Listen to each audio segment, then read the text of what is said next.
Are these the best Nerf blasters of 2019? In this video, we're going to go through 5 key features of each of these 2 successful blasters to see if they're worth buying and whether there's enough reason to call them the best blasters of 2019. Nerf has released an extensive lineup of blasters this year. However, they're not the only company doing great things. The blasters I'll be talking about right now have accomplished feats that no Nerf blasters ever have, and they could be perfect for you to add to your arsenal. The Adventure Force Savage Spin and Dart Zone Destructor have caught the eyes of many foam enthusiasts, but are they good enough to be considered the best of 2019? First, let's explore how the Dart Zone Destructor creatively utilizes advanced toy tech to awaken the inner kid inside you. Reloading is one of the most bothersome and monotonous tasks when using a blaster, and the Destructor has a way to combat that. Feature number 1 is the Destructor's built-in dart hopper. This is technology that Nerf hasn't even touched yet, so let me explain how it works. Opening up the top hatch gives you full access to the hopper, allowing you to dump up to 30 darts inside. The 2 side flaps move up and down to feed a single dart toward 2 flippers and a conveyor belt, which then transport it toward 2 spinning flywheels inside that shoot the dart out. So reloading doesn't involve filling magazines or barrels, it's all focused in this one hopper. It's an insanely cool mechanism, especially if you consider this is only the second dart blaster in existence to have a dart hopper. Feature number 2, Full Auto Fury. To fire the Destructor, hold it like a champion, press down the rev trigger with your palm, and hold down the trigger to spray a flurry of darts. It has a very high rate of fire, and its ranges are up there with standard Nerf blasters. Performance is top notch, but it does lack in the accuracy department. Some darts tend to fly in an arc motion, which makes for some inconsistent shots, but you're not buying this blaster to snipe, you're snagging this to unleash foam mayhem upon your foes. Its full auto firing is powered by 6 AA batteries. It's much better than requiring C or D batteries since you can just slap some rechargeables in it. And as a note, the Destructor, alongside most Dart Zone and Adventure Force blasters, are compatible with most types of Nerf darts. It takes no time at all to mow through 30 darts, and that just makes me wish it had a larger ammo capacity. Firing this blaster is as explosively fun as putting Mentos in Coke, and it also has a couple other treats to make the user experience better. Not only can you load up darts from the top, feature number 3 is this incognito compartment you can open up to slip in single darts. This makes reloading darts here and there a lot simpler than having to open up the top portion every time to reload. If hip firing is not your style, you can also aim the blaster from shoulder height. Feature number 4 is this bottom grip, which helps you hold the blaster like this. This way you're able to hold this blaster closer to your eye line so it's easier to aim. This isn't the most natural position for your firing hand, but the ergonomics allow you to fire this way quite painlessly. Having 2 different firing options expands the versatility of the Destructor. Although the aesthetics and color scheme leave a lot left to be desired, the actual operation and use of this blaster is very clean with just a few blots. The dart hopper does have its disadvantages compared to a ball hopper, such as the one seen in the Rival Perses.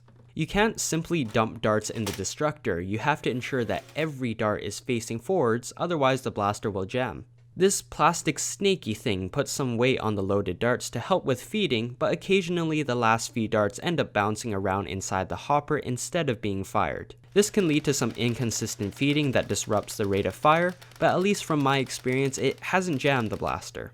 I will let it be known that my blaster sample broke within like 30 minutes of use. Primetime Toys, who sent me all the blasters in this video, shipped out a replacement Destructor and it's been flawless, no issues with this one. I think this was just bad luck, as this is only the 3rd blaster I've had break in 7 years of nerfing. Feature number 5, a not so destructive price tag. This full auto hopper fed blaster goes for the extremely consumer friendly price of $30 USD. Most blasters of this caliber sold under different brand names could easily go for over $40. I gotta give Dart Zone a hand for selling something so cool for such a reasonable price. What's even less expensive is subscribing to this channel for free if you're enjoying the content. Or if you want to donate to help the earth, go to teamtrees.org. $1 donated will plant 1 tree, and we've already passed $5 million of the $20 million goal. Before we determine if this is one of the best blasters of 2019, let's not forget about the impressive Adventure Force Savage Spin. Why is that blaster impressive as well? The first feature of the Savage Spin takes barrel integration to the next level, integrating 3 15-dart barrels to create a blaster of ridiculously good proportions. And because of this multi-barrel system, you have an amazing 45 dart capacity without the bulk of a giant 45 dart barrel. To use this blaster, you just load up the barrel with darts, pump this grip to rotate a loaded barrel into the top position, hold down the rev trigger, and pull the trigger to fire. The Savage Spin is a bigger success than a lot of people may realize. Whenever you add more barrels to a blaster, it becomes more difficult to implement a smooth functioning rotating system due to increased complexity. Feature number 2, the flip grip. The grip is fantastic. Holding it while firing stabilizes your shot, and it's located at such a natural spot on the blaster that your non-firing hand is almost always going to be on it. And that, my friends, makes swapping between barrels buttery smooth and easy.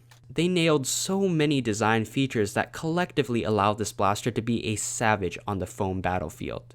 That's feature number 3, just the overall design. For example, the Savage Spin does not play around with dead space. It's as big as it needs to be and no bigger, allowing for a fairly lightweight and maneuverable frame. Also, the entire 3-dart barrel system is removable, making it easier to reload or store away the pieces. It has a sturdy, expandable stock that rests nicely against your shoulder, and just holding this blaster in general is comfortable. Feature number 4, the Savage Spin's performance. This is a semi-auto blaster that's juiced up by 6 AA batteries. You can achieve a pretty crisp rate of fire so long as you pull the trigger with finesse. Pull too fast and the blaster will of course hiccup and skip some darts. You're getting beautiful ranges on par with your typical Nerf branded dart blasters, easily surpassing 30+ foot ranges with shots fired at shoulder height. And with the included Adventure Force darts, you're getting fairly accurate and precise shots. Its performance is everything you need to kick some butt. Just like the Destructor, this blaster is also compatible with Nerf darts. And finally, feature number 5, barrels on a budget. Adventure Force packs all this good stuff into a product that has an average retail price of $30 USD. That's actually the same price of the Destructor. It's an incredible deal for a high-performance blaster that most people will enjoy. So far, the Savage Spin seems like the dream blaster to use if you love multi-barrel systems, but let's discuss its flaws as well. Actually, there's not much to complain about. Reloading is straightforward, but the bottom barrels tend to spin and sometimes you'll find yourself fighting to wiggle a dart in the chamber. This isn't much of a problem if you reload the top barrel. And because of each individual dart chamber's somewhat loose diameter, I've also noticed that older darts that have lost a lot of their foam firmness are more likely to fall out of the blaster. That's something to remember if you're still using those same Nerf darts you bought years and years ago. Yeah, those are very minor complaints and they don't take away from how great this blaster is.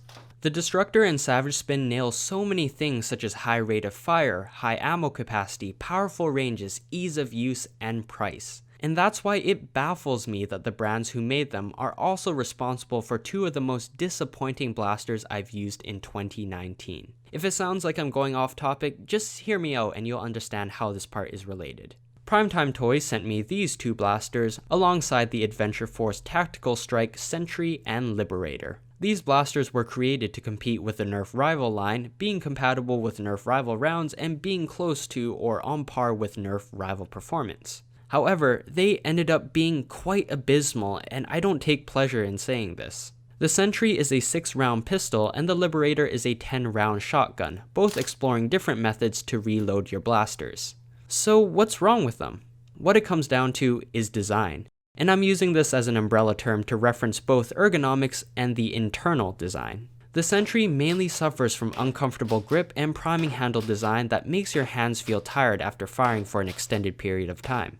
Also, it doesn't pack the same punch as shots fired from the Nerf Rival blasters. The Liberator is held down by its completely unreliable loading system. More often than not, this blaster jams after topping it up and it's so frustrating. It has me wondering if my Liberator is defective because it almost feels like a prototype that was never fully polished. Although it doesn't occur with the same frequency, the Sentry also has this feeding problem too. Because of that, I really have no desire to use these blasters off camera. If there were no feeding issues with the Liberator, it would be one of my favorite shotgun blasters out there. To tie this little side story into the main plot, as we saw, all it takes is one or two really bad elements to overshadow the good parts of the Sentry and the Liberator. With that being said, the Destructor and Savage Spin are so well-rounded that I believe they are among the top of 2019 within their own categories. In my opinion, they're some of the best motorized blasters of the year. The Destructor is the best and only dart hopper blaster of 2019, and the Savage Spin is the best of 2019 with this kind of barrel system. I could be pushing it, but this may be the best blaster ever that's tried to achieve something like this. 2019 innovation has been pushed by the Destructor and Savage Spin. Innovation must be challenged to create the best Nerf blasters, and I explain what that means in the video on the right side of the screen. Click the card in the top right to watch my most viral videos. Thank you Primetime Toys, and thank you for watching.